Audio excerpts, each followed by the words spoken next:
할렐루야. 사랑하는 성도 여러분, 지난 2주 동안 주님 은총 안에서 평안하셨습니까? 오랜만에 뵙습니다. 이제 저와 함께 기도하심으로 우리 역사신앙 제52강 강의를 시작하겠습니다. 함께 기도하시겠습니다. 사랑의 주 우리 하나님 아버지 감사합니다. 주님께서 저희들을 사랑하여 주셔서 오늘도 이렇게 건강한 모습으로 우리 하나님 앞에 모여 공부할 수 있도록 인도하여 주신 것 감사합니다.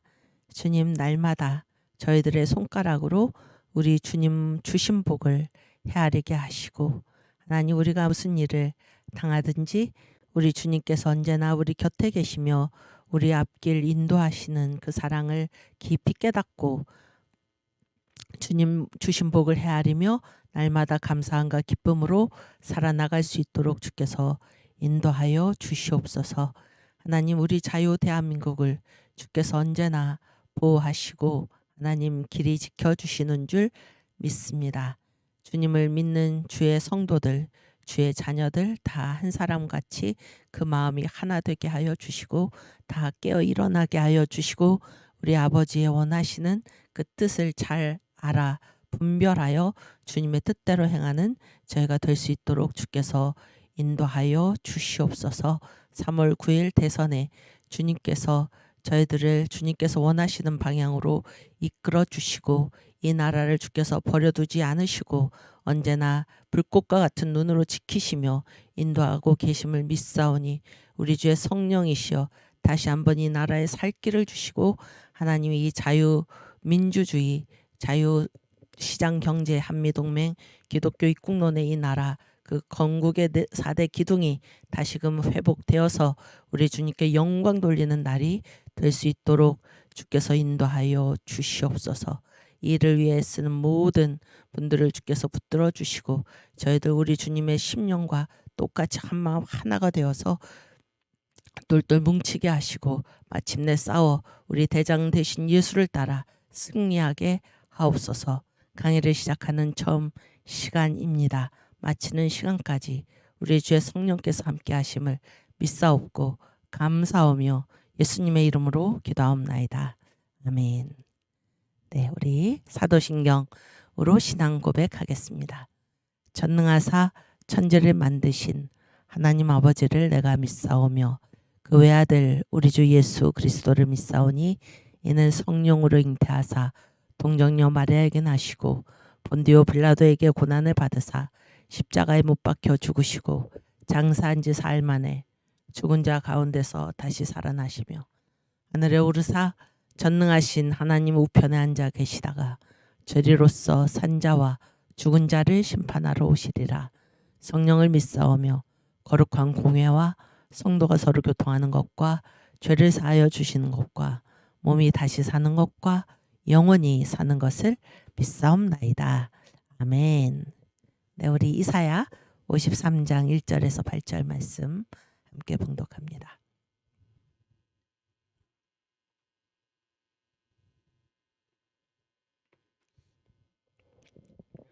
우리의 전한 것을 누가 믿었느뇨? 여호와의 팔이 네게 나타났느뇨? 그는 주 앞에서 자라나기를 연한 순 같고 마른 땅에서 나온 줄기 같아서 고운 모양도 없고 풍채도 없은즉 우리의 보기에 흠모할 만한 아름다운 것이 없도다. 그는 멸시를 받아서 사람에게 실어 버린 바 되었으며 강고를 많이 겪었으며 질고를 아는 자라. 마치 사람들에게 얼굴을 가리우고 보지 않음을 받는 자 같아서 멸시를 당하였고 우리도 그를 귀히 여기지 아니하였도다. 그는 실로 우리의 질고를 지고 우리의 슬픔을 당하였거늘 우리는 생각하기를 그는 징벌을 받아서 하나님에게 맞으며 고난을 당한다 하였노라. 그가 찔림은 우리의 허물을 인함이요 그가 상함은 우리의 죄악을 인함이라. 그가 징계를 받음으로 우리가 평화를 누리고 그가 채찍에 맞음으로 우리가 나음을 입었도다. 우리는 다 양 같아서 그릇 행하여 각기 제 길로 갔거늘 여호와께서는 우리 무리의 죄악을 그에게 담당시키셨도다. 그가 곤욕을 당하여 괴로울 때에도 그 입을 열지 아니하였으며 마치 도수장으로 끌려가는 어린 양과 털 깎는 자 앞에 잠잠한 양같이 그 입을 열지 아니하였도다. 그가 곤욕과 신문을 당하고 끌려갔으니 그 세대 중에 누가 생각하기를 그가 산자의 땅에서 끊어짐은 마땅히 형벌받을 내 백성의 허물을 인함이라 하였으리요. 아멘. 네, 우리가 요즘 그 성경을 알자 공부하고 있잖아요. 아니, 주일날 이렇게 설교 말씀을 듣고 있는데 성경은 그 전체의 주제가 다 무엇입니까? 예수님이시죠. 예수님. 어떤 성경 전체도 예수님. 성경의 어떤 한 권도 예수님. 한 장 한 장도 예수님. 그렇잖아요. 그래서 이 이사야 53장 역시 이 이사야 53장은 특별히 그 장의 제목이 무엇인가 하면 고난의 종의 노래입니다. 우리 주님께서 이 땅에 오셔서 우리를 대신해서 이제 고난을 받으신 그 고난의 종, 고난 받으시는 예수. 그래서 우리가 강의를 시작할 때마다 이사야 53장 1절에서 8절 말씀을 함께 읽는 이유는 우리 주님, 날 대신해서 십자가에서 죽으신 대속의 고난을 당하신 우리 주님, 우리 주님의 이 십자가 사랑으로 그가 찔림은 우리의 허물을 인하며, 그래서 우리가 허물도 또 우리의 병도 우리의 모든 공고도 다 해결받는 우리 구원의 주 예수님을 생각하면서 우리가 이 본문 말씀을 읽는 것입니다. 아멘. 또 우리 신학의 정의 같이 공부하겠습니다. 신학이란 무엇인가요? 신학은 신학의 대상과 신학을 공부하는 관점이 있죠. 대상은 하나님과 그의 피조의 세계. 그래서 하나님 빼고 나머지를 뭐라고 그러나요? 만유라고 그러죠. 만유. 다른 말로 하면 하나님과 만유. 그렇죠. 하나님과 그의 피조의 세계, 그러니까 전체입니다. 하나님은 창조주시고 그의 피조의 세계가 피조물, 만유이니까 전체입니다. 전체. 그래서 하나님과 그의 피조의 세계를 이제 관점이 아주 중요합니다. 신학에서는 신학은 이제 학문 중에 하나인데 관점이 독특합니다. 어떤 관점으로 공부하는 것입니까? 성경적 관점으로. 신학은 성경적 관점으로 하나님과 그의 피조의 세계를 이해하는 학문이다. 네, 이 사실을 기억하시고, 그럼 성경적 관점이 무엇일까요? 요즘 그 성경을 알자. 거기에서 성경의 주제 예수 그리스도죠. 예수 그리스도. 성경적 관점은 예수 그리스도를 중심으로 이제 신학을 이해하는 것인데요. 성경의 주제가 예수 그리스도, 기록 목적이 예수 그리스도, 또 내용이 예수 그리스도. 우리 본문 말씀 찾아서 읽겠습니다. 성경의 주제 요한복음 5장 39절 말씀. 너희가 성경에서 영생을 얻는 줄 생각하고 성경을 상고하거니와 이 성경이 곧 내게 대하여 증거하는 것이로다. 아멘. 그래서 성경은 나에 대한 증거이다. 예수님께 대한 증거. 성경의 주제 예수 그리스도이십니다. 그 다음에 성경의 기록 목적 요한복음 20장 31절.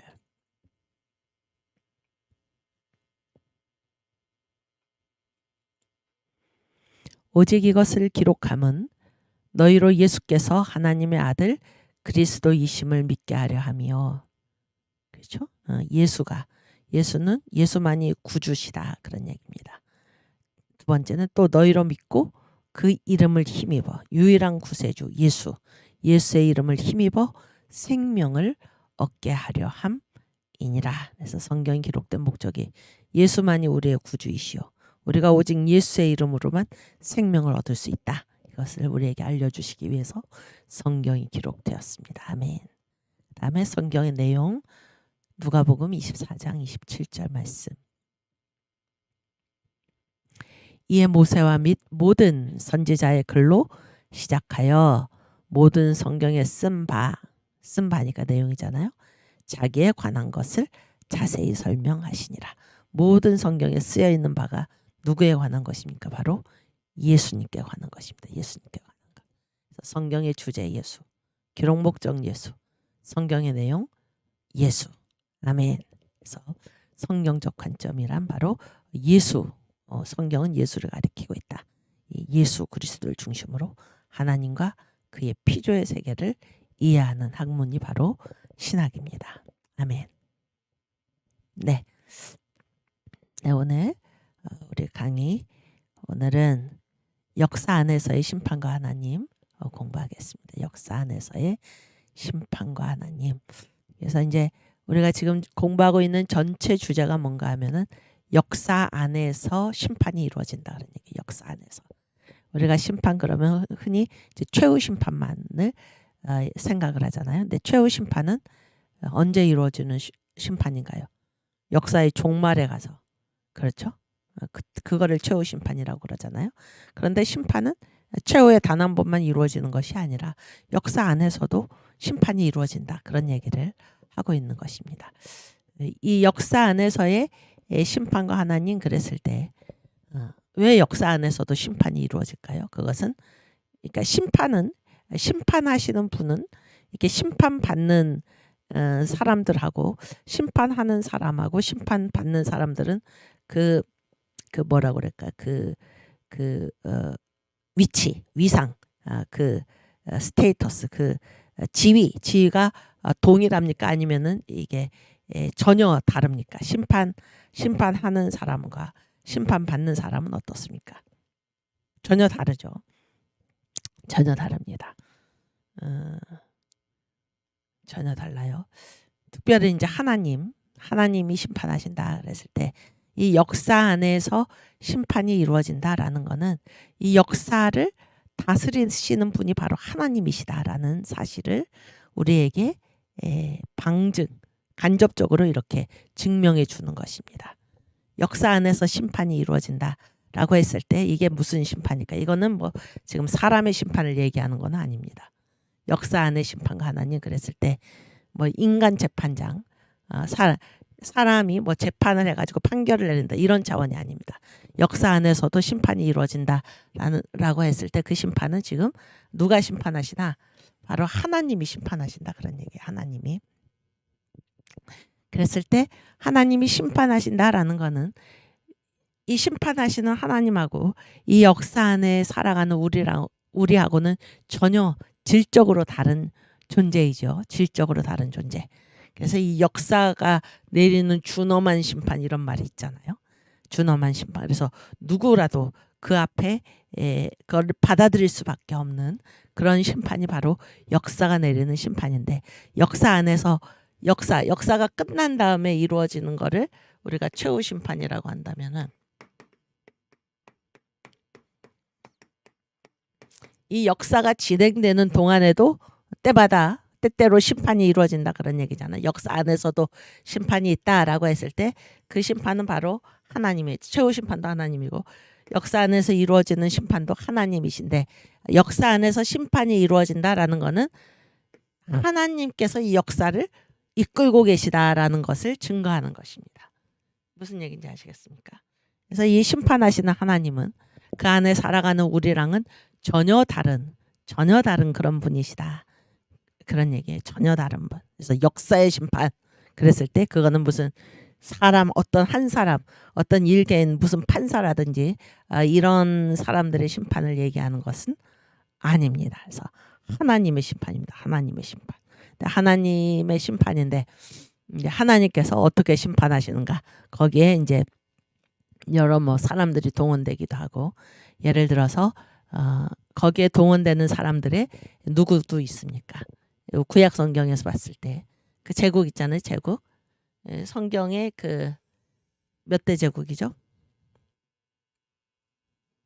6대 제국인가요? 은지야. 6대 맞나요? 애굽. 그치?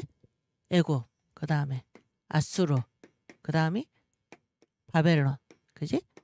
페르시아. 헬라. 로마. 그렇지. 6대 제국이고 이제 아직 나타나지 않은 7대 짐승을 이기자였잖아요. 7대 짐승. 그래서 이제 6대 짐승이 지금 여기 다 역사에 나타났고 그리고 7대 짐승은 이제 앞으로 나타날 뭐예요 이게? 적그리스도. 그렇죠. 이게 다 세상 정부잖아요. 세상 정부. 근데 지금 무슨 얘기를 지금 하고 있었냐면은 하나님께서 이제 이 역사를 다스리시고 역사 안에서 이제 심판을 하시잖아요. 심판. 특별히 이제 이 구약 성경은 누구를 중심으로 하나님께서 이 역사를 이끌고 가셨습니까? 이제 이스라엘을 중심으로 저는 이스라엘. 그래서 여기 이게 이제 세상 정부고 이게 짐승의 몸이죠. 세상 정부. 세상 정부는 누구의 몸이라고 그랬나요? 사탄의 몸이죠. 사탄의 몸. 그랬을 때 이 그리스도의 몸이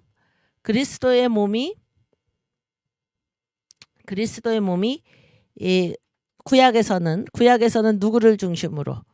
그러니까 하나님의 백성이죠. 하나님의 백성. 하나님의 백성이 누구신가요? 누구인가요? 이스라엘이었죠. 이스라엘. 네. 이스라엘이고 신약에서는 뭐예요, 이게? 교회죠, 교회. 그렇잖아요.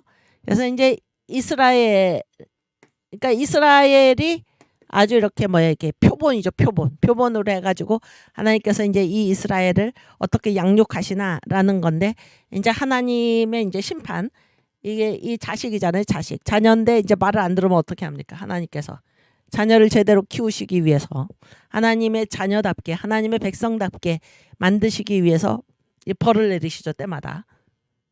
잘못 가면 벌을 내리시잖아요. 이게 이제 심판이죠. 그게 심판인데, 그런 심판에 누가 동원되기도 하는 겁니까? 이 애굽, 그다음에 아수르, 바벨론, 페르시아, 헬라, 로마, 이런 그 제국들까지 하나님이 동원을 하시는 것입니다. 그렇죠? 또 그렇게 해가지고 동원을 하셔서 이제 이스라엘을 하나님께서 키워내시는 것입니다. 키워내시고, 그리고 신약에 와서도 마찬가지입니다. 신약에 와서 이스라엘에 해당하는, 하나님의 백성에 해당하는 그런 것이 어디입니까? 바로 교회잖아요. 교회. 그래서 교회에서도 하나님께서 이 세상에 있는 이러한 그 정권들을 이러한 정부들, 짐승의 몸, 이런 것들을 동원해 가지고 이제 하나님이 이 교회를 훈련시키시는 것입니다. 그래서 이 새 예루살렘 학교죠. 훈련시키셔서 우리를 어디로 이끌고 가십니까? 새 예루살렘으로. 그래서 이때마다 역사 안에서도 이 세상이 다 끝날 때 하나님이 비로소 딱 한 번 최후에만 심판하시는 것이 아니라 역사 안에서도 심판하시는 그 이유는 하나님께서 이 역사를 주도하고 계신다, 그런 얘기예요. 그러니까 역사 안의 심판이나 최후 심판이나 그 심판하시는 분이 누구십니까? 바로 하나님이시잖아요. 하나님. 그래서 하나님이 역사 안에서도 이렇게 심판이 이루어진다라는 것은 하나님이 이 역사를 주권을 가지고 이끌고 계시다라는 것이 바로 역사 안에서도 심판이 이루어진다 하는 것입니다. 그래서 그 심판에는 이런 그 세상의 이런 7대 짐승이 다 동원도 되고, 그런 얘기예요. 동원도 되고 하나님의 심판의 도구로서, 그런 얘기죠. 어떨 때는 어떤 환경을 사용해서 하나님이 우리를 심판하시거나, 지금 우리 자유 대한민국은 지금 어떻게 지금 어떤 그 고난의 강을 건너고 있습니까? 이 주사파라는 주사파 정권이라는 이런 지금 고난의 강을 우리가 건너고 있어서 우리가 그동안 도대체 어떻게 살았던가, 우리가 하나님을 저버리고 살았던가, 그렇죠? 한국교회가 도대체 누구를 위해서, 무엇을 위해서 그동안 살았던가, 이런 것을 우리로 하여금 돌이키게 하고 회개하게 하시는 것입니다. 그래서 역사의 모든 것이 다 하나님의 손에 있어서 하나님께서 역사를 이끄시고 계셔서 이 역사 안에서 때따라 주님께서 심판하신다. 그러니까 심판하신다. 아시겠죠? 그래서 오늘은 이제 그 첫 번째 두 가지 내용을 이 앞 시간에 다루려고 하는데, 첫 번째는 최후 심판이 뭔가, 그러니까 최후 심판에 대해서, 최후 심판의 의미가 무엇인가, 그런 거고, 두 번째는 이제 그 역사 안에서 이루어지는 심판인데, 여기 띄워주시면 역사 안에서 이루어지는 심판인데, 역사 안에서 이루어지는 심판의 가장 대표적인 게 뭔가 하면은 하나님이 내버려 두심으로 심판하신다, 그런 게. 내버려 두심으로 심판하신다. 이제 요런 두 가지 문제를 다루도록 하겠습니다. 그래서 네, 그 다음 파워포인트 보여주시면, 그래서 이제 최후 심판은 이제 역사의 마지막에 가서 심판하는 거고, 그렇죠? 그 다음에 심판은 최후 심판 한 번만 역사에서 있는 것이 아니라 역사 안에서도 계속 심판이 이루어진다, 이런 얘기예요. 그래서 일단 최후 심판이 무엇인가? 최후 심판은 첫 번째는 하나님은 역사의 모든 문제를 한꺼번에 심판하신다. 왜냐하면 이게 최후에 되는 심판이기 때문에, 최후에 되는 심판인데 그 심판의 특징은 무엇입니까? 한꺼번에 심판하신다는 거. 한꺼번에. 이게 무슨 뜻일까요? 한꺼번에 심판하신다. 그러면은 한꺼번에 심판하신다라는 거는, 이게 이제 하나님의 심판이 아니고서는 우리가 도저히 알 수도 없고 해결할 수도 없는 그런 일들이 계속 같이 진행된다라는 것입니다. 계속 같이. 언제까지? 역사의 끝까지. 역사의 끝까지. 그러니까 하나님이 이 역사를 다스리시잖아요. 하나님이 이 역사를 다스린다고 지금 성경이 얘기하고 있는데, 하나님이 역사를 다스리시면은 우리의 생각에 무슨 거기에 이 역사 안에 있는 악이라든지 무슨 불의라든지 어떤 고난이라든지 고통이라든지 이런 것들이 왜 빨리빨리 심판을 받지 않고 이렇게 하나님이 역사를 다스리고 계신데, 왜 의로우신 하나님이신데 이런 악이나 불이나 고통이나 이런 그 아픔이나 이런 것들이 계속해서 이 역사 안에 있는가, 그런 질문들을 하잖아요. 그런 질문들을 하게 되죠. 그런데 그것이 역사의 모습이라는 겁니다. 역사의 모습. 그래서 이것이 언제까지 가나 최후 심판 때까지 같이 간다, 그런 얘기예요. 최후 심판 때까지. 그래서 최후 심판이라는 거는 이제까지 함께 있어 온, 여기 선의 어떤 하나님의 백성들의 그런 하나님을 믿는 신앙의 행진도 같이 전개가 되면서 동시에 이 악의 모습도 지금 같이 있는 것입니다. 이 역사 안에 같이 있어서. 그러면은 이게 하나님이 역사를 다스리는데 왜 이렇게 악한 것들이 같이 가고 있나, 이런 걸 우리가 이해할 수 없잖아요. 이해할 수 없어서 끝없이 인간들이 회의에 빠지고, 도대체 이 세상이 어떻게 될라 그러나, 이런 것들이 세상 끝까지 같이 간다는 것입니다. 끝까지. 이해가 되시죠? 여기까지 제 말씀 이해가 되시죠? 그러니까 이 둘이 끝까지 같이 간다 그런 거예요. 하나님이 다스리시는 세상이기 때문에 이 악은 점점 없어진다라는 것이 아니고 끝까지 같이 간다 그래요. 끝까지. 그랬을 때 이 모든 모순을 일거에 한꺼번에 대체하는, 이 모든 모순을 한꺼번에 푸는 그것이 무엇인가? 그게 바로 최후 심판이다, 그런 얘기예요. 최후 심판. 이해가 되시죠? 그래서 역사 안에 있는 모든 문제를 한꺼번에 심판하신다. 한꺼번에 심판하신다. 그래서 여기서 한꺼번이라는 말이 아주 중요한데요. 한꺼번이라는 거는 한 번이란 말이죠. 한 번. 한 번의 반대말은 몇 번일까요? 응? 우리 은지 청년이 대답을 잘하기 때문에 내가 자꾸 물어보는데 우리 은지 청년이 앉아있으면 난 꼭 질문을 하더라고. 내가 보니까 한 번의 반대말은 몇 번일까? 한 번의 반대말은 여러 번이지. 여러 번. 그렇지? 아주 잘했어. 여러 번이지. 그러니까 그러면은 여러 번이라는 거는 무슨 뜻이 될까? 그러니까 최후 심판이, 다시 한번 정리하면 최후 심판은 한꺼번에 한다 그런 게, 한꺼번에. 그럼 한꺼번에 하지 않으면은 그 반대는 여러 번인데, 그럼 어떻게 한다는 겁니까? 어떻게? 그때 그런 얘기죠. 그때 한다, 그런 차원이 있잖아요. 그때 한다.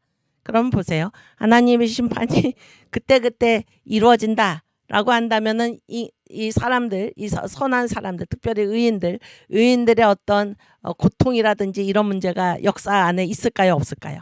하나님의 심판이 그때 행해진다. 한꺼번에 최후의 마지막에 가서 한꺼번에 되지 않고 그때 행해진다라고 했을 때, 이 역사 안에서 이런 의인들이 가지고 있는 이런 회의, 하나님이 살아계시다면 하나님이 왜 이렇게 하실까? 왜 악을 가만히 내버려 두실까? 이런 일이 하나님이 그때그때 다 심판하신다고 하면은 그런 일이 그런 일이 생길까요? 안 생길까요? 이 의인의 그런 고민이, 의인의 고난이라는 문제가 있을까요? 없을까요?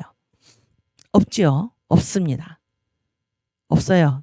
그러나 최후 심판은 역사의 모든 문제를 한꺼번에 심판하는 것이 최후 심판이다라고 했을 때, 이거는 의인이 던지는 문제, 이 세상에서 하나님이 이 세상 역사를 다스리고 계시면 어떻게 이 의인의 고난이라는 문제가 발생하는가, 왜 악인이 형통하는가, 이런 문제가 그때그때 심판하면 그런 문제가 생기지 않는다, 그런 얘기예요. 그러나 한꺼번에 심판하신다라는 거는 역사 최후의 심판에 이르기까지, 역사의 끝까지 의인의 고난이 계속되고 그런 얘기예요. 악인의 형통함이 계속되고, 이게 불합리고 부조리죠. 불합리고 부조리입니다. 악인은 형통해서는 안 되고, 악인은 고난을 당해야 되고, 의인은 고난 당해서는 안 되고, 의인은 복을 받아야 되는데, 그런데 최후 심판에 가서 모든 문제가 한꺼번에 심판이 된다라는 거는 이 두 모순, 의와 선이 역사의 끝까지 계속해서 함께 간다라는 그러한 이야기입니다. 이해가 되시죠? 왜 제가 이런 말을 이렇게 소리 높여 외치고 있냐면은, 이 공산주의자들은 역사가 이렇게 진행되면 진행될수록, 또 역사가 뭐 진행된다 그런 것도 있지만은 자기들의 손으로, 그런 얘기, 자기들의 손으로 이 역사 안에 있는 모든 부조리를 해결할 수 있다라고 주장하는 것이 바로 공산주의입니다. 그것이 바로 공산주의예요. 그러니까 이 공산주의에서 이 역사를 보는 눈하고 이 성경에서 성경 말씀에서 역사를 보는 눈하고 전혀 다른 것입니다. 성경에 보면은 이 악과 모순, 불합리, 전쟁, 재앙, 이런 것들은 언제까지 계속됩니까? 예수님 오실 때까지 계속됩니다. 계속돼요. 그러나 공산주의자들은 이 땅에 자기들의 힘으로 유토피아가 건설될 수 있다, 이렇게 보는 게 바로 공산주의자잖아요. 그런데 이 성경 말씀에서 기독교가 최후 심판을 이야기하는 이유는 무엇인가? 최후 심판이라는 것은 다른 말로 해서는 역사의 모든 문제가 한꺼번에 심판이 된다라는 것은 역사가 진행되는 동안에는 계속해서 그런 부조리와 불합리가 있다라는 것입니다. 있다. 근데 공산주의는 이거를 거부하고 그거를, 불합리를 없앨 수 있다, 혁명으로 없앨 수 있다, 우리가 해결할 수 있다. 이게 바로 공산주의입니다. 전혀 역사를 보는 눈이 다른 것입니다. 이해가 되시죠? 그래서 여기 그 이미란 씨가 아주 마음이 시원한 말을 했는데, 악한 왼수들 끝까지 가는구나. 그렇습니다. 그게 핵심입니다. 그래서 그러면 공산주의는 이 역사 안에 있는 이런 모든 부조리나 이런 모순들을 자기들 힘으로 해결할 수 있다, 그런 얘기잖아요. 누가 해결한다는 겁니까? 자기들이 혁명을 해가지고, 프롤레타리아 혁명으로 무산자들이 혁명을 해가지고 누구나 다 잘 사는 세상을 만들 수 있다, 이러고 주장을 하는 거잖아요. 무슨 얘기입니까? 무슨 얘기인지 아시겠죠? 그래서 이게 바로 무엇입니까? 이게 바로 인본주의죠. 인본주의. 우리가 할 수 있다. 우리가 할 수 있다. 그러고 보니까 이게 서울 시내 도처에 무슨 버스 정류장마다 뭐 사람이 먼저다, 짐승과 같은 얘기죠. 사람이 먼저다. 사람이 할 수 있다라는 거 아닙니까? 이게 주사파 사상 바로 아닙니까? 주사파 사상. 그러나 보세요. 성경에서는 뭐라고 말씀하고 있습니까? 역사의 끝까지 악과 모순과 비극이 계속된다. 계속 같이 간다. 그리고 악이 절정에 올라, 절정에. 무슨 얘기인지 아시겠어요? 역사 끝에까지. 그래서 하나님이 최후의 심판의 모든 것을 한꺼번에 심판하실 수밖에 없을 정도로 끝까지 이 두 세력이 같이 간다 하는 것이 역사의 실체입니다. 이게 진짜 모습이에요. 역사가 진행되면 진행될수록 악은 점점 없어지고 선이 점점 가득하리라가 아닙니다. 역사의 끝까지 두 세력이 같이 간다 라는 것이 성경에서 말씀하시는 역사의 실상입니다. 그래서 하나님만이 역사의 모든 문제를 한꺼번에 최후에 심판하실 수밖에 없다. 이것이 성경이 말하는 역사관입니다. 우리가 역사의 실체를 분명히 알아야 할 것입니다. 아시겠죠? 그래서 하나님께 우리가 호소할 수밖에 없다. 하나님만이 한꺼번에 심판하실 수밖에 없다. 이 사상은 공산주의가 우리가 할 수 있다. 우리가 역사의 모든 모순을 없앨 수 있다. 이게 인본주의라고 한다면 하나님만이 하신다. 이게 무엇입니까? 이게 바로 신본주의 아니겠습니까? 그렇죠? 그래서 예수 믿는 사람이 바라보는 이 역사관하고 관점이죠, 관점. 우리가 이제 신학이 무엇인가? 성경적 관점으로 하나님과 피조의 세계를 보는 거라고 그랬는데 관점이 완전히 달라요. 보는 눈이 완전히 다릅니다. 이 공산주의자들, 인본주의의 끝, 공산주의, 인본주의의 최고봉, 공산주의는 뭐예요?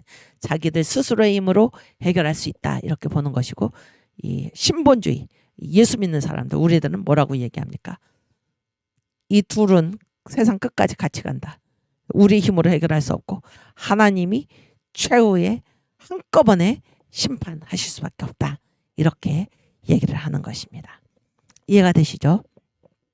그래서 우리 성경 말씀 한번 찾아볼까요? 마가복음 13장 14절.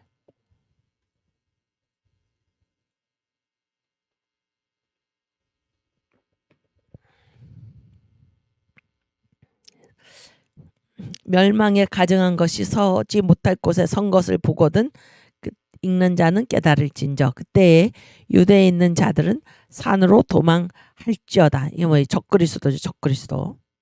응? 또 20 몇 절이었죠? 25에서 26절 그 밑에. 그렇지.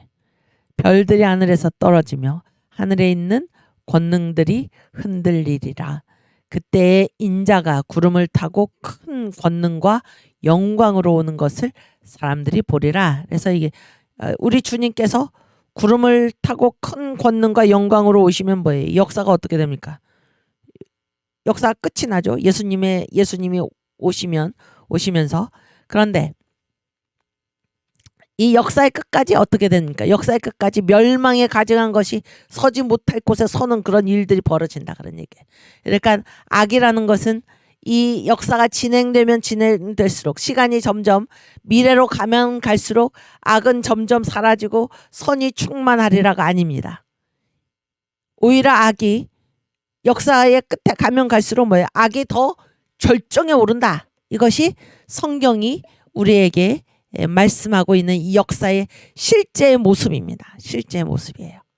그래서 많은 사람들도 뭐라고 얘기를 합니까?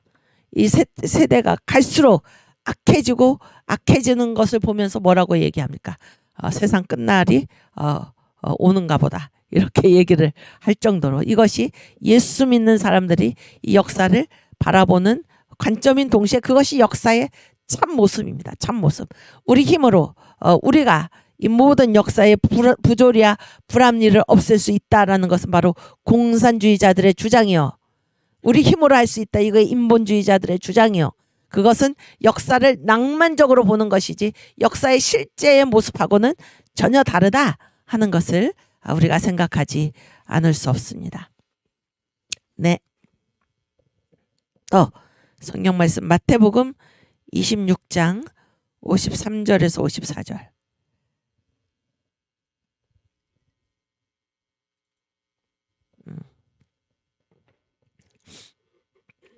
보세요. 너는 내가 내 아버지께 구하여 지금 12영 더 되는 천사를 보내시게 할 수 없는 줄로 아느냐?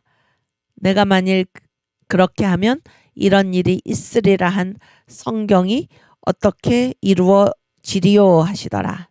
이제 예수님이 십자가 고난 전에 이제 체포를 당하시는 거죠.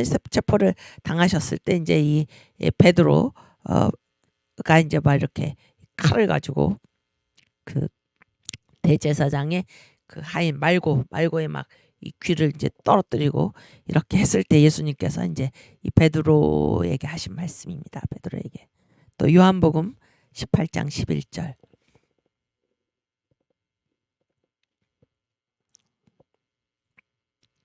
보세요. 예수께서 베드로더러 이르시되 검을 집에 꽂으라. 아버지께서 주신 잔을 내가 마시지 아니하겠느냐 하시니라. 아멘. 그래서 이 말씀이 무엇입니까?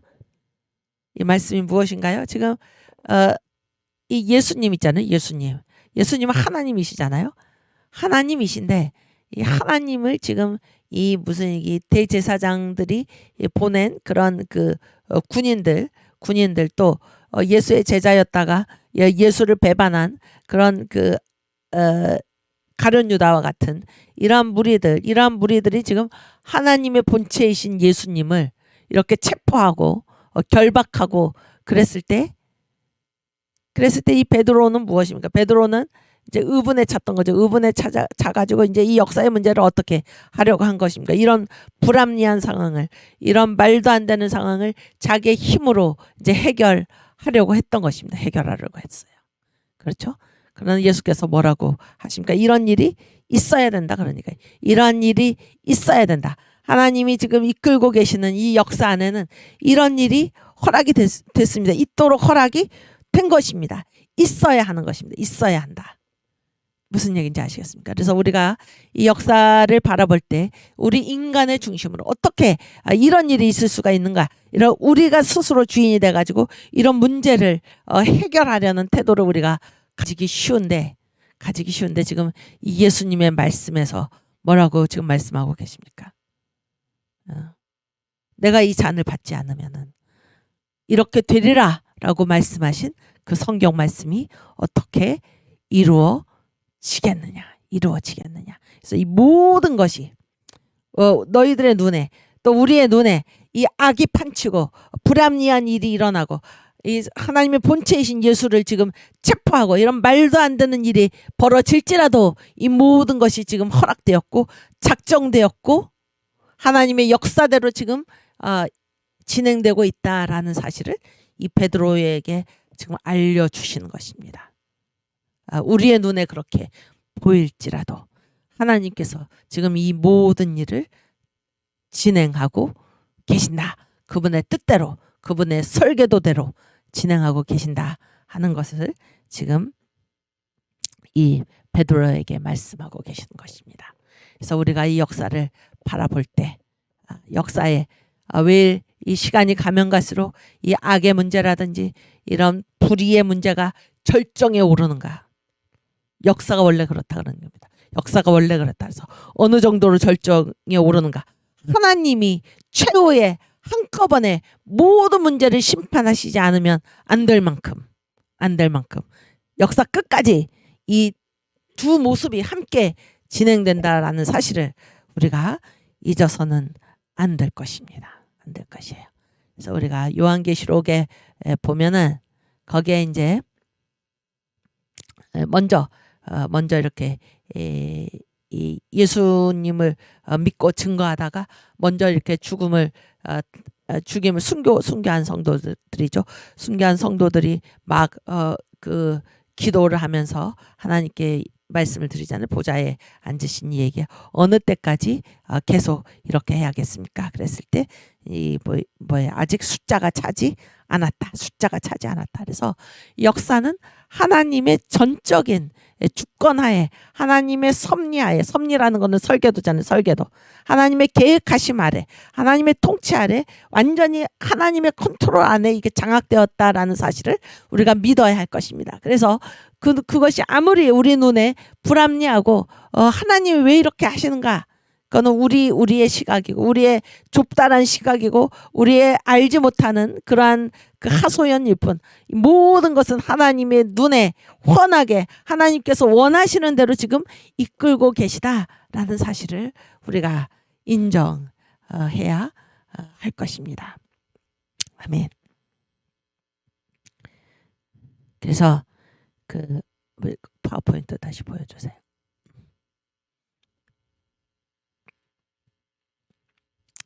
파워포인트 다시 보여주시면은 그 답원을 우선 보면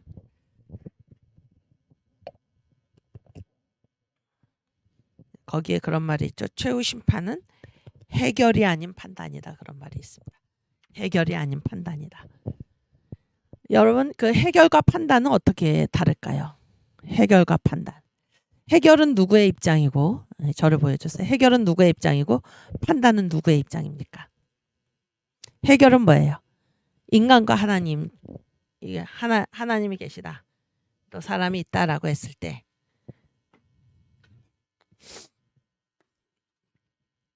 하나님이 계시고 우리들이 있다 그랬을 때 우리가 있다 그랬을 때 최후 심판이 해결인가 판단인가? 해결인가 판단인가? 여러분 그 재판정을 한번 생각해 보세요. 재판정에서 여기 앞에 이제 피고가 있잖아요. 이 피고가 이 사람이 이제 이게 지금 판결이 내려지기 전까지는 뭡니까? 죄가 없는 것으로 간주를 하죠. 무죄 추정 원칙이죠. 죄가 없는 것으로 간주를 하는데 이 사람이 이 피고가 언제부터 죄인이 되는 것입니까? 이 판사의 판결에 따라서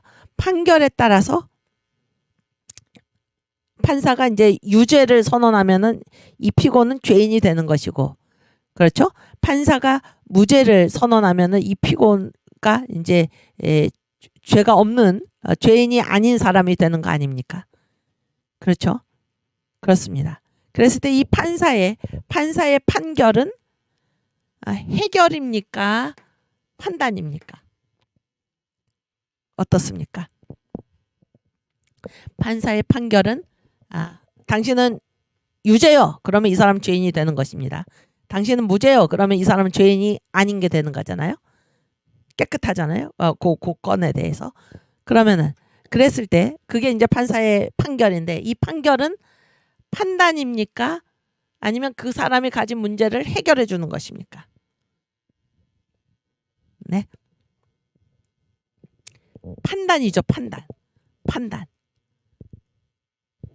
그러니까 이 재판정에서의 이 판사의 판결은 이 사람이 유죄다 무죄다 이렇게 판단해 주는 것입니다. 판단. 무슨 얘기인지 아시겠죠? 이 사람이 입장이 돼가지고 이 사람이 가지고 있는 문제를 해결해 주는 것이 아니다 그런 얘기예요. 그랬을 때 최후 심판은 해결이 아니고 무엇입니까? 판단이다 그런 얘기예요. 판단. 하나님이 우리 한 사람 한 사람에 대해서 우리가 행한 일 하나하나에 대해서 이거는 이렇다라고 판단하고 선언하시는 것입니다. 우리가 가지고 있는 억울함을 해결해 주시는 게 아니에요. 최후 심판은. 무슨 얘기인지 아시겠습니까? 그래서 최후 심판을 해결로 보는 사람은 이 최후 심판은 누구의 입장에서 바라보는 것입니까? 나의 입장에서. 그래서 내가 지금 이렇게 억울한 일을 당하지만은 최후 심판에 가서 우리 주님이 나의 억울한 문제를 해결해 주시리라가 아닙니다. 해결해 주시리라가 아니에요. 그게 아니고, 그래서 이 최후 심판을 자꾸 해결의 입장에서 보고 또 최후 심판뿐만이 아니라 역사가 심판할 것이다. 이렇게 역사가 심판할 것이다.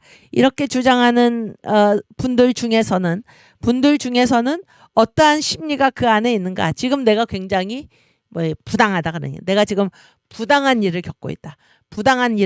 그래서 지금 이게 해결되지 않지만은 결국에 시간이 지나면은 나의 이 억울한 이 사정이 결국 해결을 받을 것이다라고 하는. 그래서 조금 더 깊이 들어가면은 내가 지금 억울하다라는 거죠. 내가 지금 억울하다라는 거는 내가 내가 어떻다라는 것입니까? 나는 지금 의롭다는 게. 나는 의로운데 네, 아주 여기 잘하고 계십니다. 판단이죠. 판단. 판사의 판단은 판단이지 해결이 아니에요. 해결이. 그런데 역사가 해결해 주리라. 벌써 제가 다 얘기했잖아요. 역사가 지금 내가 억울한 일을 당하고 있는 것을 최후에 가서 하나님이 해결해 주시리라. 혹은 역사가 시간이 지나면 이 모든 억울함이 풀리리라. 이거는 뭐예요? 최후 심판을 혹은 역사 안에서 있는 심판을 다 뭘로 보는 겁니까? 해결로 보는 거잖아요. 해결. 해결이 아니다 그런 얘기예요.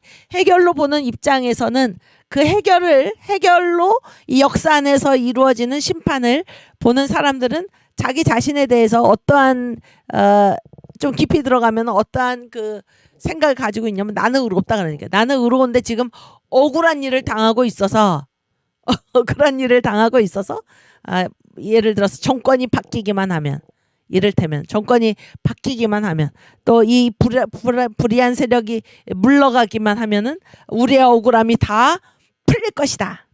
이런 얘기잖아요. 물론 그런 차원도 있죠. 그런 차원도 있는데 일단 자기가 어떻다는 겁니다. 자기는 굉장히 의롭다라는 거예요. 의롭다.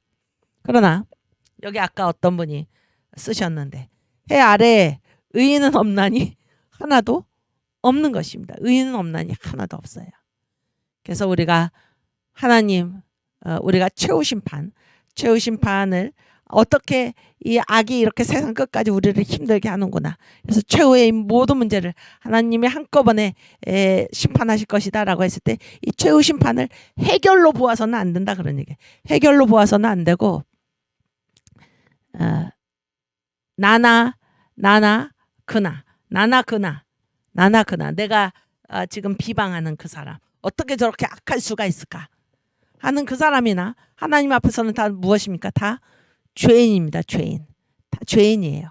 다 죄인이지만은 하나님이 우리를 의롭다고 하시는 이유는 우리에게 뭐가 뿌려져 있기 때문입니까? 예수의 보혈의 피가 뿌려져 있기 때문에 하나님 우리를 의롭다고 인정해 주시는 것이지. 예수의 보혈이 없으면은 우리나 그렇지 않은 사람이나 다 무엇입니까? 다 죄인이죠. 죄인. 그러면 이 의로움 우리에게 뿌려진 이 예수의 보혈의 피는 이것이 우리의 의로움입니까? 하나님의 의로우심입니까? 하나님의 의로우심이죠. 하나님의 의로우심. 그래서 역사가 심판하리라. 이런 거는 거기에 은연중에 나는 의롭다. 나는 의롭다.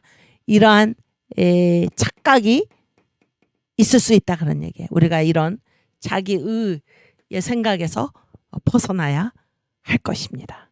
그래서 최후 심판은 중요한 얘기입니다. 지금 최후 심판은 내가 가지고 있는 억울함이 그때 가서 다 풀리리라가 아니에요.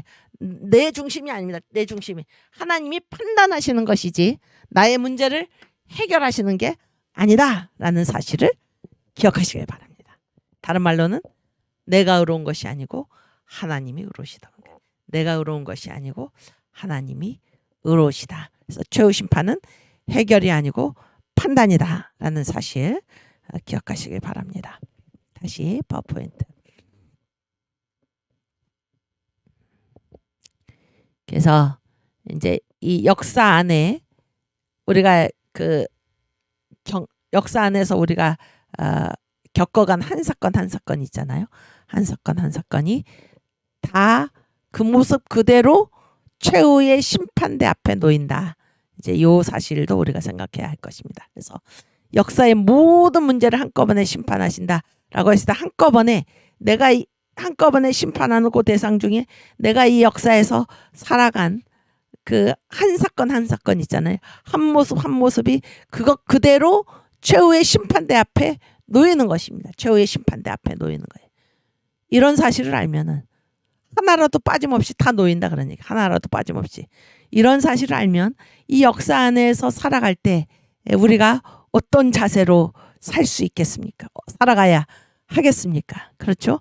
매 순간 내가 하나님 앞에 서리라 그거를 알게 되면 어느 것 하나 소홀히 이거는 뭐 괜찮아. 이 정도는 괜찮아. 그런 게 우리에게 있을 수가 없다라는 그런 생각을 하게 됩니다. 그래서 역사 안에서 일어난 한 사건은 그거 그대로 최후의 심판대 앞에 놓인다. 이 사실을 우리가 기억해야 할 것입니다. 성경 말씀 누가복음 22장 22절.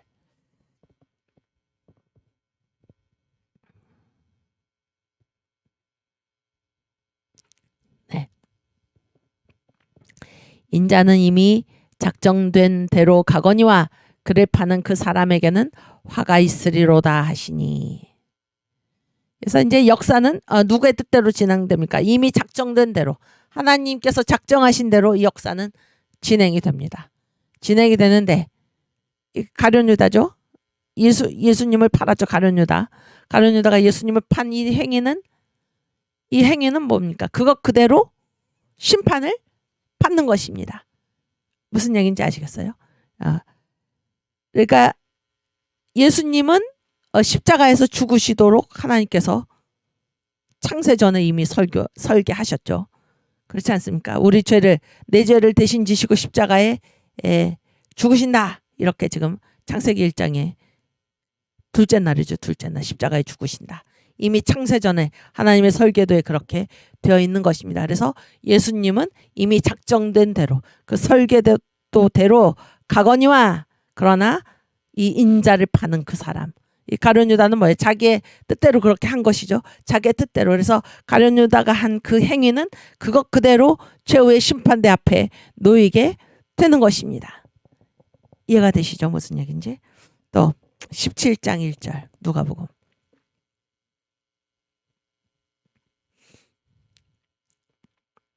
예수께서 제자들에게 이르시되 실족케 하는 것이 없을 수는 없으나 있게 하는 자에게는 화로다. 그래서 뭐 살다 보면은 누구를 실족하게 할 수도 있고 그렇지 뭐 그렇게 해서 탓할 수가 없다 그런 얘기예요. 보세요. 실족케 하는 것이 없을 수는 없으나 있게 하는 자에게는 화로다. 그래서 내가 누구를 실족시켰습니까? 그것 그대로 그 작은 사건 하나가 한 사건 한 사건 그대로 심판대 앞에 놓인다라는 사실입니다. 놓인다라는 사실이에요. 그래서 우리가 이 역사 안에서 살아갈 때 누구를 탓하고 때문에 껄껄이 무엇입니까? 때문에가 탓하는 거죠. 탓하는 이 소리가 어디에서 들려왔습니까? 이 오카테이프 우리가 다 그 불집회 때 이제 전 목사님께서 이걸 풀어주시는 그거를 우리가 다 같이 들었죠. 때문에 지옥에서 들려오는 소리가 둘이었는데 하나는 뭐예요? 때문에 하나는 뭡니까? 껄껄은 후회하는 소리요. 때문에는 원망하는 소리입니다. 원망하는 소리. 그래서 최후의 심판대 앞에서 내가 그렇게 한 것은 누구 때문이다라고 원망할 수가 없는 것입니다. 내가 한 일 그대로 최후의 심판은 역사 안에 한 사건이 그대로 가감없이 변함이 없이 최후의 심판대 앞에 놓인다라는 사실을 우리가 기억해야 할 것입니다. 살다 보면은 실족해 하는 것이 없을 수는 없잖아. 그래서 내가 실족하게 했어가 아닙니다. 보세요. 실족해 하는 것이 없을 수는 없으나 있게 하는 자에게는 화로다. 누구를 실족하게 하는 사람은 그 사건 때문에 심판을 받는다 그런 얘기입니다. 심판을 받는다. 역사 안에 한 사건은 그거 그대로 최후의 심판대 앞에 놓인다라는 사실을 기억하시길 바랍니다. 또 마태복음 25장 31절부터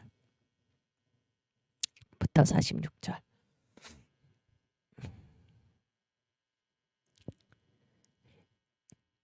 이게 이제 최후 심판의 비유죠. 인자가 자기 영광으로 모든 천사와 함께 올 때에 자기 영광의 보좌에 앉으리니. 그래서 32절 모든 민족을 그 앞에 모으고 각각 분별하기를 목자가 양과 염소를 분별하는 것 같이 하여. 여기 보세요. 하나님이 역사의 주인이시잖아요. 그래서 최후 심판대 앞에서 벗어나는 사람이나 뭐 민족이나 있습니까? 없습니까? 없지요. 다 최후 심판대 앞에 서게 되어 있는 것입니다. 역사의 모든 문제를 한꺼번에 하나님께서 심판하시는 것입니다. 심판하시는 거예요. 그래서 하나님의 심판에 의해서 각각 딱 양편으로 가게 되어 있습니다. 양편으로 양의 편 오른편으로 가든지 왼편으로 가는지. 양은 그 오른편에 염소는 왼편에 두리라. 여러분 아까 최후 심판은 해결이 아니라 판단이다 그랬는데 누가 판단했습니까? 너는 오른편으로 가라. 너는 양이구나. 오른편으로 가라. 너는 염소구나. 왼편으로 가라. 누가 판단했습니까? 자기가 주장해서 나는 양이니까 내가 오른편으로 가겠습니다. 나는 뭐 그렇게 말할 사람도 없겠지만 나는 염소니까 내가 왼편으로 가겠습니다. 자기가 자기의 문제를 해결받기 위해서 주여 저는 양이었습니다.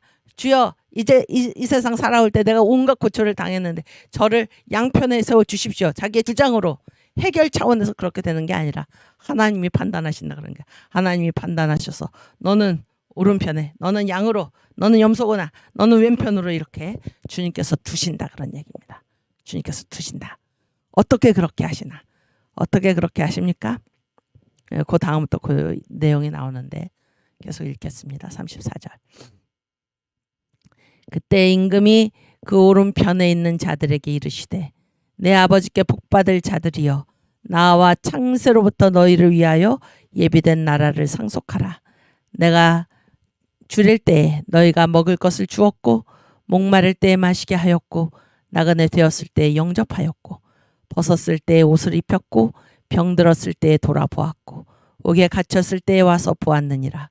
이에 의인들이 대답하여 가로되 주여 우리가 어느 때에 주의 줄이신 것을 보고 공개하였으며 목마르신 것을 보고 마시게 하였나이까. 어느 때에 나그네 되신 것을 보고 영접하였으며 벗으신 것을 보고 옷 입혔나이까. 어느 때에 병드신 것이나 옥에 갇히신 것을 보고 가서 배웠나이까 하리니 임금이 대답하여 가라사대 내가 진실로 너희에게 이르노니 너희가 여기 내 형제 중에 지극히 작은 자 하나에게 한 것이 곧 내게 한 것이니라 하시고. 아멘. 이게 지금 우리 주제가 뭔가 하면 역사 안에 한 사건은 그거 그대로 최후의 심판대 앞에 서게 된다 그런 얘기잖아요. 여기 보세요. 우리가 예수님 대접한 적 없는데요. 그런 얘기. 예수님 대접한 적 없는데. 그러나 예수님께서 뭐라고 말씀하십니까? 너희가 나를 대접했다. 그런 게. 너희가 나를 대접했다. 그러니까 이 의인들, 양편의 선자들, 오른편의 선자들이 뭐라고 반문을 합니까? 주님, 우리가 주님을 대접한 일이 없습니다. 그랬어요? 그랬더니 뭐예요? 너희가 그 한 사건, 역사 안에서 너희가 행했던 그 지극히 작은 그 하나의 일, 그것이 곧 지극히 작은 자 하나에게, 여기 내 형제 중에 지극히 작은 자 하나에게 한 것이 곧 나에게 한 것이다. 나에게 한 것이다. 그래서 역사 안에 그 한 사건, 그것 때문에 이 사람들은 어디에 지금 서게 되어 있습니까? 응? 양편에 예수님을 대접했다는 그 작은 하나의 일. 그래서 역사 안에서 행했던 한 사건 한 사건이 그거 그대로 최후의 심판대 앞에 그대로 서게 돼 있다라는 말씀을 지금 보여주고 있는 것입니다. 예수님께 우리가 직접 하지 않았어도 그런 얘기예요. 예수를 믿는 이 여기 내 형제 중에 지극히 작은 자 하나에게 한 것이 곧 내게 대해서 한 것이다. 이렇게. 네, 또 41절. 또 왼편에 있는 자들에게 이르시되 저주를 받은 자들아 나를 떠나 마귀와 그 사자들을 위하여 예비된 영영한 불에 들어가라. 영영한 불, 꺼지지 않는 불. 내가 줄일 때에 너희가 먹을 것을 주지 아니하였고 목마를 때에 마시게 하지 아니하였고 나그네 되었을 때에 영접하지 아니하였고 벗었을 때에 옷 입히지 아니하였고 병들었을 때와 옥에 갇혔을 때에 돌아보지 아니하였느니라 하시니. 저희도 대답하여 가로되 주여 우리가 어느 때에 주의 줄이신 것이나 목마르신 것이나 나그네 되신 것이나 벗으신 것이나 병드신 것이나 옥에 갇히신 것을 보고 공양치 아니하더이까. 이 임금이 대답하여 가라사대 내가 진실로 너에게 이르노니 이 지극히 작은 자 하나에게 하지 아니한 것이 곧 내게 하지 아니한 것이니라 하시리니 저희는 영벌에 의인들은 영생에 들어가리라 하시니라. 이거 보세요. 여기 이 염소편의 선자들, 영벌에 들어가는 이 자들은 지금 뭐라고 예수님께 얘기합니까? 너희는 나를 대접하지 않았다. 예수님께서 그렇게 말씀하시니까 주님 우리가 언제 주님이 그렇게 굶주리시고 목마르시고 헐벗으시고 옥에 갇히신 것을 보고 주님을 봉양치 않았습니까? 이게 무슨 말입니까? 주님께서 언제 그러셨습니까? 주님께서 언제 그런 일을 당하셨습니까? 그분이 주님인 줄 알았다면 우리가 했죠. 우리가 보기에는 한 번도 주님께서 그런 일을 당하시지 않았습니다. 이렇게 대답을 한 것입니다. 그랬더니 예수께서 뭐라고 말씀하십니까? 지극히 작은 자 하나에게 하지 않은 것이 곧 나한테 하지 않은 것이다. 그래서 역사 안에서 한 일 그대로, 그것이 그대로 최후의 심판대 앞에 올라가서 이 의인들은 예수를 대접하지 않았죠. 예수님을 대접한 것이 아닙니다. 예수를 믿는 지극히 작은 자 하나를 대접한 그 작은 사건 때문에 그들은 영생에 들어가고, 여기는 예수님을 이 사람들이 예수님이 그러셨으면 당연히 대접을 했을 텐데 예수님이 언제 그랬습니까? 한 번도 우리는 예수님이 헐벗으시거나 목마르시거나 이런 일을 겪는 것을 내가 본 적이 없습니다. 이렇게 대답한 사람들에게 예수가 뭐라고 말씀하십니까? 지극히 작은 자 하나에게 하지 않은 것이 곧 내게 하지 않은 것이다. 그래서 지극히 작은 자 하나에게 하지 않은 그것 때문에 이 사람들은 지금 영벌에 들어가게 된 것입니다. 그래서 여기서 전체 핵심은 무엇인가? 역사 안에서 우리가 한 일, 그것이 그대로 가감없이 최후의 심판대 앞에 놓이는데 어느 정도의 중요성을 가지고 있는가? 영생으로 가거나 영벌로 가는 그런 중요성을 가지고 있다라는 그러한 것을 우리가 생각해야 할 것입니다. 아시겠죠? 영생과 영벌, 영생과 영벌이 무엇입니까? 영생과 영벌, 그 가르는 그 분기점이 무엇입니까?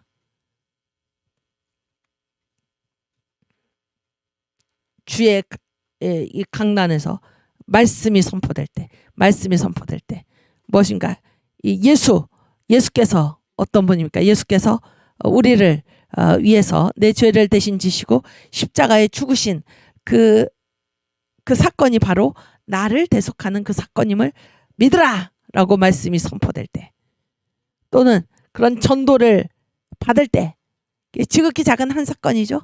지극히 작은 한 사건. 그래서 내가 직접 예수가 십자가에 달리신 것을 내 눈으로 봐서 그것을 믿은 것이 아니라, 그런 얘기예요. 그것을 믿은 것이 아니라 그렇게 주의 종이나 또 우리 예수를 믿는 사람들이 자기의 이웃에게 이렇게 복음을 전했을 때 그것을 받아들이면 그 지극히 작은 일 하나 때문에, 그런 얘기죠. 그 지극히 작은 일 하나 때문에 어떻게 됩니까? 영생에 들어가고, 그것을 거절하고 그것을 믿지 않고 받아들이지 않으면은 그 지극히 작은 일 하나 때문에 어떻게 됩니까? 영벌에 들어가는 것 아닙니까? 그렇지 않습니까? 그래서 예수님이 직접 나타나서 내가 내 눈으로 예수께서 십자가에 달리신 그것을 보거나, 나는 내 눈으로 직접 보기 전에는 나는 믿을 수 없다라고 하거나, 혹은 그게 나하고 무슨 관계가 있다고 하거나, 이렇게 지극히 작은 우리가 행한 일 그 하나가 영생으로 혹은 영벌로 가게 한다, 그런 얘기입니다. 가게 한다. 그래서 이 역사 안에서 우리가 행한 일은 다 그것 그대로 최후의 심판대 앞에 놓인다라는 그 사실을 우리가 생각해야 할 것입니다. 그런데 이 모든 것이 어떤 차원에서, 해결이 아니라 판단의 차원에서, 그래서 여기 의인들에게 예수께서 하신 말씀이 무엇입니까? 너희가 그 지극히 작은 자에게 한 것이 곧 내게 한 것이다. 그런 우리가 한 일이 어떤 의미를 가지는가를 주님께서 판단해 주시는 것입니다. 너희가 나한테 이런 일을 해주었다. 또 이 악한 자들, 영벌에 들어가는 이 자들, 너희가 그때 너에게 전한 그 말씀을 믿지 않은 것, 그것을 받아들이지 않은 것, 그것이 곧 내게 한 것이다. 이렇게 우리가 한 일에 대해서 하나님이 그것이 어떤 것이라고, 그것을 우리의 어떤 억울함을 해결하시는 것이 아니라 그것은 이런 일이었다라고, 지극히 작은 자 하나에게 하지 않은 일이 곧 내게 하지 않은 것이다라고 판단하시는 거다. 그러니까 최후 심판은 해결이 아니라 판단이다. 그리고 이 최후 심판의 대상에는 모든 것, 역사 안에서 일어났던 모든 것이 다 그것 그대로, 그 모습 그대로 하나님의 심판대 앞에 서게 돼 있다 하는 사실을 우리가 기억해야 할 것입니다. 아멘. 그래서 이 구원받은 사람들, 정강 목사님 이제 설교 말씀을 이렇게 들어보면은 천국에 가서 깜짝 놀란다고 합니다. 깜짝 놀란다. 내가 그렇게 많은 죄를 지었는데 내가 어떻게 이렇게 천국에 왔을까? 왜 내가 죄가 하나도 없는 것일까? 이렇게 깜짝 놀란다는 것입니다. 어떻게 그렇게 되었습니까? 우리가 어떻게 그렇게 되었을까요? 주여, 주여 하고 주님을 부르신 것입니다. 부른 것, 그 사건 때문에 주의 이름을 부르는 자는 구원을 얻으리로다. 주의 이름을 불렀을 때 그 작은 한 사건이 내 죄를 어떻게 했습니까? 완전히 없는 상태로 만들었다 하는 것입니다. 이 죄의 문제 해결이 어디에서 왔습니까? 우리가 주여라고 주님의 이름을 불렀을 때, 우리 주 예수를 불러서 우리 안에 영접해 드렸을 때 그 작은 한 사건이 나를 천국에 이르게 했다. 얼마나 감사한 일입니까? 여러분, 우리가 이 역사 안에서 어떻게 살아야 할 것입니까? 역사 안에서 우리가 행한 모든 일은 그 사건 그대로 주님의 심판대 앞에 놓여서 영원히 창세전부터 예비된 영원한 나라를 우리가 상속을 받고 그 상급에 따라서 우리가 행한 일 그대로 우리에게 상급이 되어서 우리가 그렇게 영생을 누리고 살든지, 아니면 그 작은 일 하나 우리가 주여 부르지 않아서 내가 자존심을 부린 것 때문에 우리가 그렇게 끔찍한 지옥의 형벌에 들어가든지, 역사 안에서 우리가 행한 이 모든 일, 작은 일, 그것 그대로 우리 주님의 심판대 앞에 놓인다는 사실을 기억하실 수 있기를 바랍니다. 아멘. 네, 또 다시 파워포인트.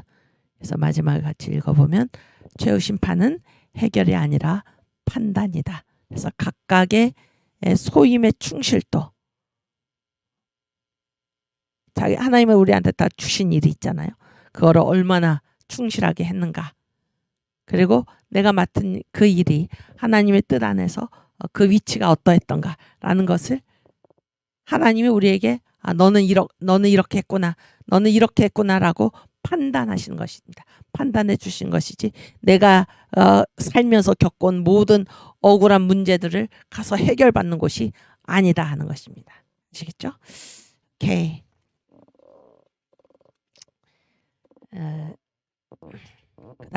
그 다음 장 보여주세요. 그래서 역사 안에서의 이제 심판의 문제, 역사 안에서의 심판의 문제. 그래서 우리가 이제 살다 보면서 나는 이렇게 의롭게 사는데 왜 나한테 이런 일이 닥칠까? 혹은 왜 이렇게 어떻게 이렇게 악한 일들이 일어나 가지고 왜 의인이 고난을 당하는 것일까? 라고 했을 때는 사람은 어떠한 심리 상태나 어떠한 잘못에 빠지기 쉬운가 하면은 자신의 의를 과신하게 됩니다. 자신의 의를 과신하면은 이 하나님의 때를 기다릴 수가 없는 거예요. 그래서 하나님의 심판이 빨리 실현되기를 갈구하게 되어 있습니다. 하나님, 나는 이렇게 의로운데 왜 내가 이렇게 계속 고통을 받아야 하는 것일까? 그래서 하나님, 빨리 심판을 해주세요. 이렇게 심판의 즉각적인 실현을 갈구하게 되는 것입니다. 그래서 우리가 심판에, 하나님 왜 이렇게 하십니까? 하나님 빨리 해결해 주세요 라고 했을 때는 거기에는 우리가 어떤 잘못에 빠지기 쉬운 그런 경향이 있는가? 자기 의를 과신한다. 이거는 자기 의를 주장하는 거는 뭡니까? 하나님 앞에 이거는 죄악입니다. 죄악. 그래서 욥과 같이 의로운 사람도 다윗과 같이 그런 하나님 마음에 합한 사람도 어떤 죄를 저지르기 쉬웠습니까? 자세의 죄. 바깥으로 드러내놓고 죄를 짓지는 않지만 이 자세, 마음 자세에서 이 정도면 이만하면 내가 듣지, 이런 자세의 죄를 갖기 쉽다 그런 얘기예요. 아시겠죠? 욥기 21장 17절에서 21절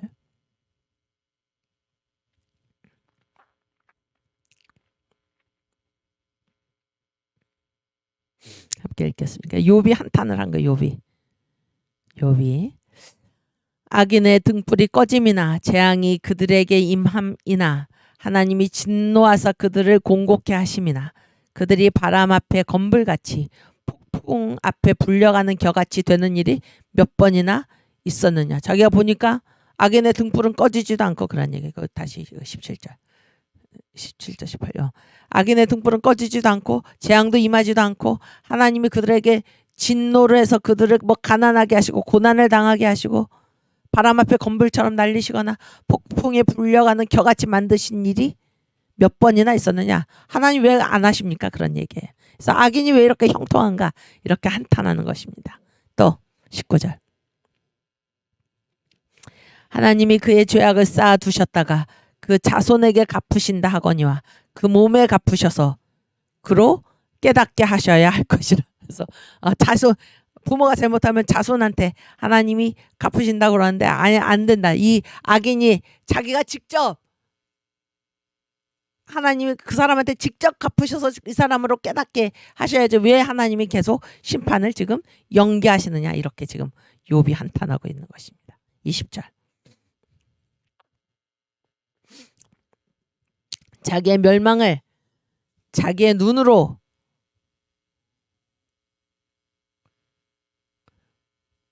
보게 하시며 전능자의 진노를 마시게 하셔야 할 것이니라.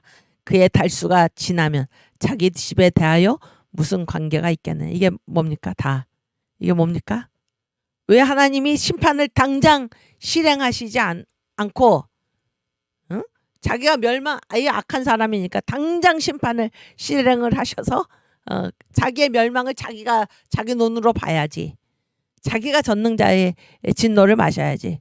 그의 달수가 지나면 뭐예요? 그의 달수가 끝나면 죽는다 그런 얘기죠. 그 사람이 분명히 죄를 지었는데 아무 심판도 받지 않고 그냥 죽으면은 그래서 자손들이 당하면은 이 사람도 이미 죽은 다음에 자기 자손들이 그 진노를 당하는 게 무슨 관계가 있겠느냐. 이렇게 이 정도로 이 자기 자신의 의를 과신하는 사람, 이게 바로 자세의 죄죠. 자세의 죄. 그런 사람들은 어떤 마음을 가지기 쉽습니까? 악인의 심판을, 하나님의 심판이, 하나님이 이 악을 빨리 심판하시기를, 즉각적으로 심판하시기를 초조하게 기다리는 경우가 많다 그런 얘기입니다. 많다. 그러나 아까도 말했지만 어느 누구도 우리가 주님 앞에서 나는 완전히 의롭습니다. 나는 완전히 의롭습니다. 라고 주장할 사람은 아무도 없다 그런 얘기예요. 아무도 없다. 오직 주님의 보혈로 죄 씻음을 받을 수밖에 없는 다 죄인이다 하는 사실을 우리가 생각해야 할 것입니다. 네, 우리 내주의 보혈을 한번 불러볼까요? 내주의 보혈은.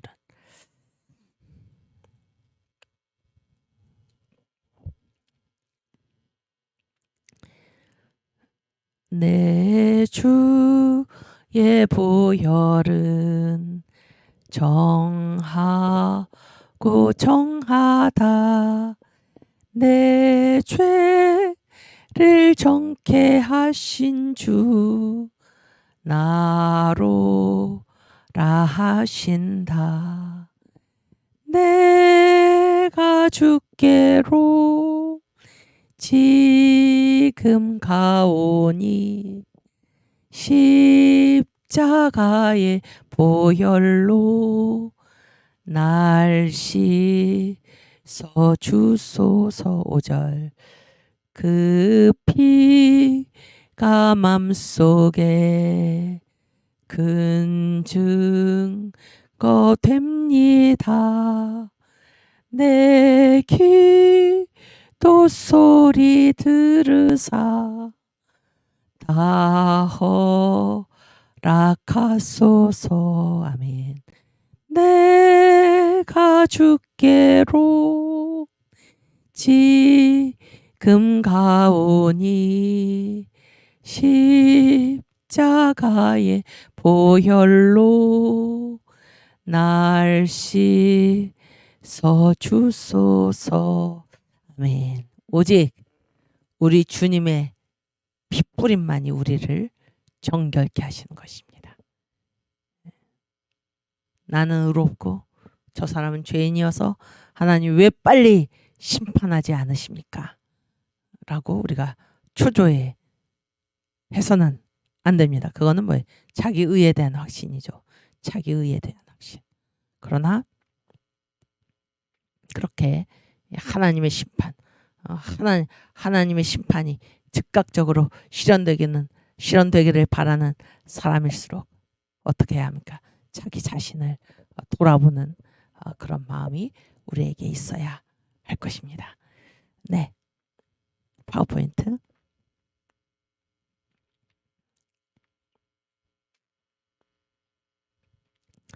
네, 하나님이 왜 심판을 유보하시나? 우리들 생각처럼 빨리빨리 즉각적으로 심판을 하시면 얼마나 좋을까.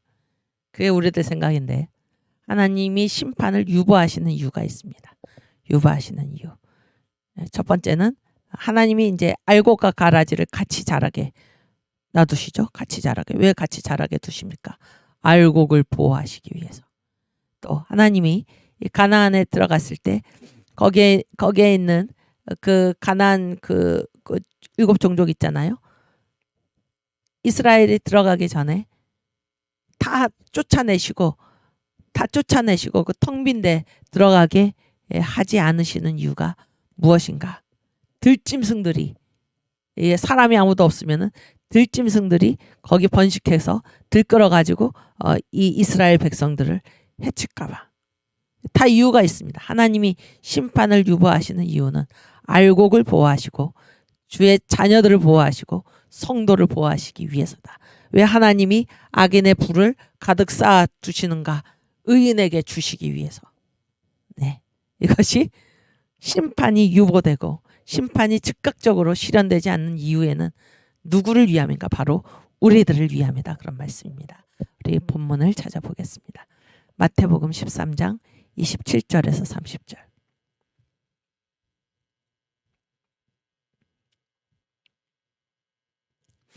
네. 집주인의 종들이 와서 말하되 주여 밭에 좋은 씨를 심지 아니하였나이까? 그러면 가라지가 어디서 생겼나이까? 주인이 가로되 원수가 이렇게 하였구나. 종들이 말하되 그러면 우리가 가서 이것을 뽑기를 원하시나이까? 주인이 가로되 가만두어라. 가라지를 뽑다가 곡식까지 뽑을까 염려하노라. 둘 다 추수 때까지 함께 자라게 두어라. 추수 때에 내가 추수꾼들에게 말하기를 가라지는 먼저 거두어 불사르게 단으로 묶고 곡식은 모아 내 곡간에 넣으라 하리라. 아멘. 이거 보세요. 언제까지 같이 두라는 것입니까? 언제까지? 추수 때까지. 추수 때까지 같이 두라는 것입니다. 추수 때까지 같이 두어서 같이 두고 그때까지는 이게 가라지를 이제 뽑지 말라 그런 얘기예요. 왜냐하면 가라지 뽑다가 알곡까지 뽑을까 하노라. 아시겠죠? 그래서 이 추수 때가 무슨 때입니까? 하나님의 작정된 시간이 있다 그러니까. 하나님이 추수하시는 시간이 있다 그런 얘기예요. 하나님이 판단하신다 그런 얘기입니다. 하나님이 판단하신다. 그러니까 너희가 섣불리 판단해가지고 이거 가라지니까 뽑아내겠다. 그러면은 누구도 다친다는 것입니까? 알곡도 다친다 그런 거예요. 하나님의 시간까지 그냥 어떻게 두라는 것입니까? 버려두라 그런 거예요. 하나님의 시간까지 그냥 놔둬라. 뭐를 보호하기 위해서? 가라지를 뽑다가 알곡까지 다칠까봐 알곡을 보호하시기 위해서. 아시겠죠? 그래서 하나님 왜 이렇게 시간을 계속해서 유보하십니까? 왜 심판을 즉각 실현하지 않으시고 왜 계속 심판을 뒤로 미루십니까? 누구를 위해서? 알곡을 보호하시기 위해서임을 여러분 생각하시길 바랍니다. 그리고 무엇이 가라지인지 무엇이 알곡인지 판단하실 분은 누구십니까? 하나님이십니다. 하나님께서 하시는 것입니다. 우리가 하는 게 아니다. 그러니까 우리가 하는 게 아니다. 아시겠죠? 또 출애굽기 23장 30절 말씀.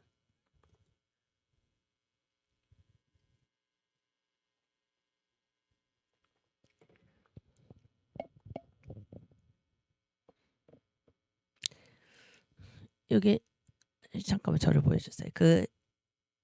이렇게 이제 심판이 즉각적으로 행해지잖아요. 심판이 즉각적으로 행해지고 또 그것도 딱 무엇입니까? 우리가 판단해가지고 저런 자는 심판 받아야 해.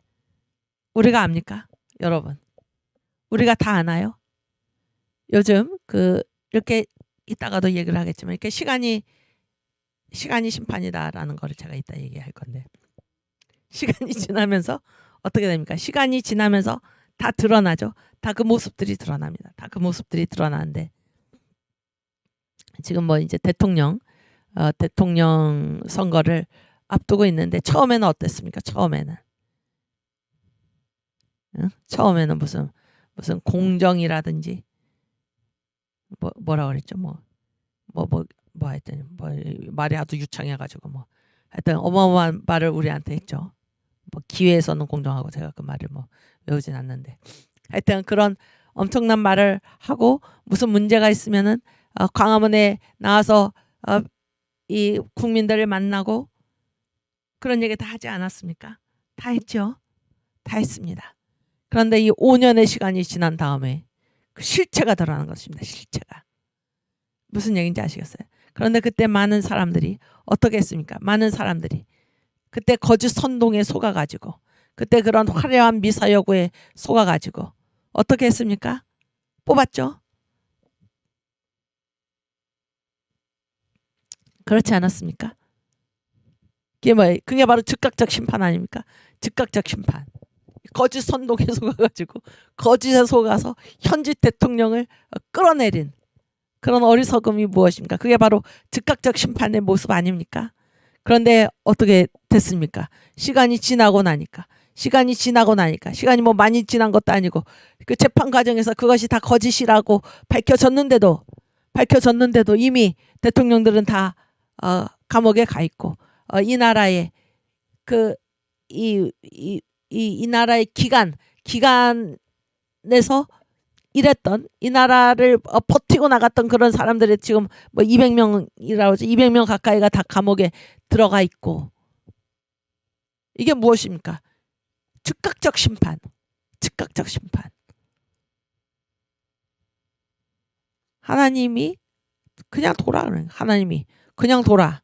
추수 때까지. 그래서 우리가 이 즉각적인 심판에는 이런 위험이 따른다, 그런 얘기예요.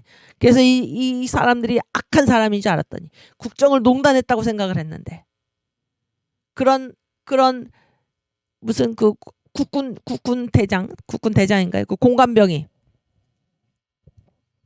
그런 말을 듣고, 그런데 재판에서 하다 보니까 아무런 잘못이 없는 무죄로 판결이 나는, 그건 뭐 시간이 지난 다음에 그렇게 드러난 거잖아요. 그런데 이걸 즉각적으로 심판한다. 즉각적으로. 그래서 그게 바로 인민재판. 즉각적으로. 그래서 즉결처형. 이런 것들이 얼마나 이 역사 안에서 혼란과 파멸을 가져오냐, 그런 얘기예요. 파멸을. 그래서 이 왜 심판이 당장 실현되지 않는가? 우리가 심판주가 아니라는 거예요. 우리가 심판주가 아니다. 물론 하나님이 심판하시고 하나님이 심판주이시다, 이제 그런 얘기도 있지만은, 우리가 심판주가 아니다라는 거는 뭐예요? 우리의 판단이 그 정도로 늘 정확하지 않다라는 사실을, 그래서 우리가 그런 것을 알고 있으면 이 재판이라든가 이런 것들이 얼마나 신중하게 근거에 의해서 진행이 돼야 되는데, 어떠한 주장도 그것이 근거에 의해서 진행이 되어야 되는데, 어떤 말만을 듣고 바로 거기에 넘어가 가지고 멀쩡한 대통령을 끌어내리고 이런 일들을 행한 그 결과가 얼마나 참담한가. 선동, 그런 거를 선동이라고 그랬죠. 선동에 속아가지고 이 즉각적인 심판의 즉각적인 실현, 그거는 뭐예요? 이게 하나님이 보시는 시간이 있다는, 하나님 보시는 시간. 그거를 우리가 반드시 기억해야 할 것입니다. 여기서 써놓으셨네. 기회는 평등, 과정은 공정, 결과는 정의. 어디가 그렇습니까 지금? 주여. 그 다음 출애굽기 23장 30절. 내가 번성하여 그 땅을 기업으로 얻을 때까지 내가 그들을 내 앞에서 조금씩 쫓아내리라. 이게 뭡니까? 그 가나안에 있는 그 일곱 족속을 하나님께서 뭐라고 말씀하십니까? 조금씩 쫓아내신다는 거예요. 조금씩. 싹 청소하고, 우리가 들어가서 이 이스라엘 백성들이 들어가서 그들과 싸울 필요도 없이 하나님은 그냥 다 없애주시면은 좋은데, 그렇게 하지 않으시고 조금씩 쫓아내는 이유는 누구 때문입니까? 하나님의 백성 때문입니다. 네가 번성해서 그 땅을 기업으로 얻을 때까지 너를 위해서 조금씩 그들을 내 앞에서 조금씩 쫓아내리라. 이렇게 아시겠죠?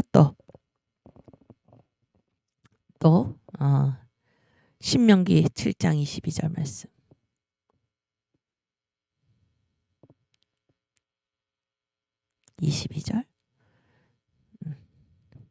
내 하나님 여호와께서 이 민족들을 내 앞에서 점점 쫓아내시리니 너는 그들을 급히 멸하지 말라. 두렵건대 들짐승이 번성하여 너를 해할까 하노라. 그래서 왜 안 쫓아내셨습니까? 이들 다 없애버리면은 들짐승이 번성해가지고 너희가 들어갔을 때 너희들을 해칠까봐. 그래서 하나님이 하시는 일은 누구를 위하심입니까? 우리를 사랑하셔서 우리를 보호하시기 위해서입니다. 보호하시기 위해서. 왜 하나님 당장 다 쫓아내시지 않았습니까? 않습니까? 하나님이 하시는 일은 다 이유가 있는 것입니다. 당장 쫓아내시지 않은 데는 다 이유가 있는 것입니다. 그 이유가 무엇입니까? 우리를 사랑하시기 때문입니다. 우리를 사랑하시기 때문에. 하나님 왜 나한테 이런 고난을 주셨습니까? 내 자아를 하나님께서 파쇄하시려고. 이 자아 때문에 내가 하나님의 복을 받지 못하기 때문에. 하나님이 하시는 일은 다 우리를 사랑하시기 때문입니다. 사랑하시기 때문에. 아멘. 또 잠언 13장 22절 말씀.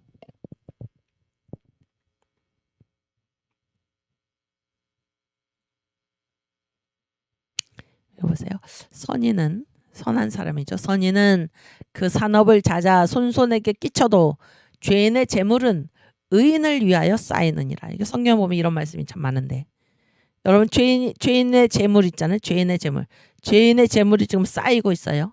이게 뭡니까? 이게 심판으로 따지면은 심판이 즉각적으로 실현되지 않고 지금 죄인의 재물이 쌓이는 거니까 죄인이 점점 부자가 되는 거잖아요. 저를 보여주세요. 죄인이 점점 부자가 되는 거니까 부당한 거죠. 죄인은 어떻게 돼요? 죄인은 가난하게 되고 죄인은 가진 것이 없어야 되는데 지금 죄인의 재물이 점점 쌓여가고 있습니다. 그러니까 이 죄인인데 점점 부자가 되는 거예요. 부자. 그런데 그러면은 이게 심판의 즉각적인 실현을 주장하는 사람들은 죄인은 부자가 돼서는 안 되잖아요. 죄인은 당장 가난해져야 되잖아요. 그렇잖아요. 그런데 하나님은 그렇게 하지 않으시고 죄인의 재물이 쌓이게 하시는 것입니다. 왜 쌓이게 하셨습니까? 누구를 위해서? 의인을 위해서. 재물을 쌓아두셨다가 누구 주시려고? 의인을 주시려고. 이해가 되십니까? 그래서 왜 심판이 즉각 실현되지 않고 왜 심판이 뒤로 미뤄주는 것입니까? 우리가 하나님께 따질 필요가 없습니다. 주님 우리를 사랑하셔서 우리를 위해서 알곡이 다치지 않기 위해서 성도를 보호하시기 위해서 이스라엘 백성이 가나안 땅에 들어갔을 때 미리 다 이 7족을 멸해 놓으면 들짐승들이 번성해가지고 이들을 해칠까봐 하나님의 자녀들이 번성해서 기업을 자리 잡을 때까지 조금씩 쫓아내리라. 다 우리를 위해서 그렇게 하시는 것이다. 그런 얘기예요. 왜 죄인이 저렇게 부자가 됩니까? 왜 죄인의 재물이 저렇게 쌓여갑니까? 누구를 위해서? 우리한테 주시려고. 의인에게 주시려고. 아시겠죠? 심판을 유보하시는 이유. 또 두 번째, 심판을 유보하시는 이유는 회개를 기다리신다는 거예요. 회개를. 시간이 됐나요, 제가? 네, 우리 기도하고 잠깐 10분 동안 쉬겠습니다. 하나님 아버지 감사합니다. 주님, 우리 이 역사와 신앙 강의를 공부하면서 오직 우리 주님만이 이 역사의 절대 주권자임을 이심을 배우고 있습니다. 우리 주님만이 역사를 다스리시고 다스리시는 우리 주님이 심판하심을 또한 배우고 있습니다. 저희들 이 역사를 살아가면서 항상 주님 앞에 겸손하게 하여 주시고 자기의 의를 과신해서 하나님 왜 빨리 심판하시지 않습니까? 주님께 따지는 그런 어리석은 자들이 한 사람도 없게 하여 주시고 언제나 주님 앞에 겸손하게 다만 저희에게 맡겨진 일을 충성스럽게 다하면서 주께 영광 돌리는 삶을 살아가게 하여 주시옵소서. 감사합니다. 예수님의 이름으로 기도하옵나이다. 아멘. 우리 10분 뒤에 다시 뵙겠습니다.